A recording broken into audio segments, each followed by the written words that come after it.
大家好，我係 Rose。哇，估唔到咧，依家最近嘅新聞啊，香港頂流啊，姜濤啊，竟然一下墮海咯。講先，我唔係姜糖啊，但係我以前咧有一刻咧都算係幾欣賞佢嘅。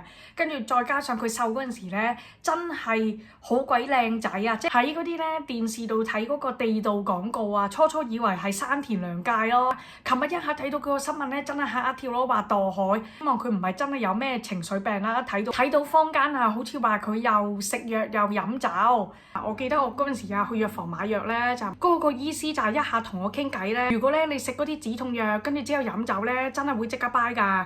食完嗰啲止痛藥一飲酒，就喉嚨呢個呼吸困難，佢會慢慢收縮，跟住然後呼吸唔到，跟住咁就掰㗎啦。好多人如果想咁樣唔係咁痛苦咁樣拜拜咧，就係用呢一招。所以阿姜濤係咪咁樣唔知呢啲情況，跟住食錯藥，跟住就咁樣一下墮咗個海啦。總之希望佢冇乜事啦，因為真係幾中意佢啊。雖然唔係姜糖啊，但我係覺得佢係港壇之中咧最即係現代新人啊，最正能量㗎啦。而且三觀又正啊，又善良啊，又努力啊，唱歌佢有啲歌都幾好聽㗎。所以就係希望阿姜濤平平安安。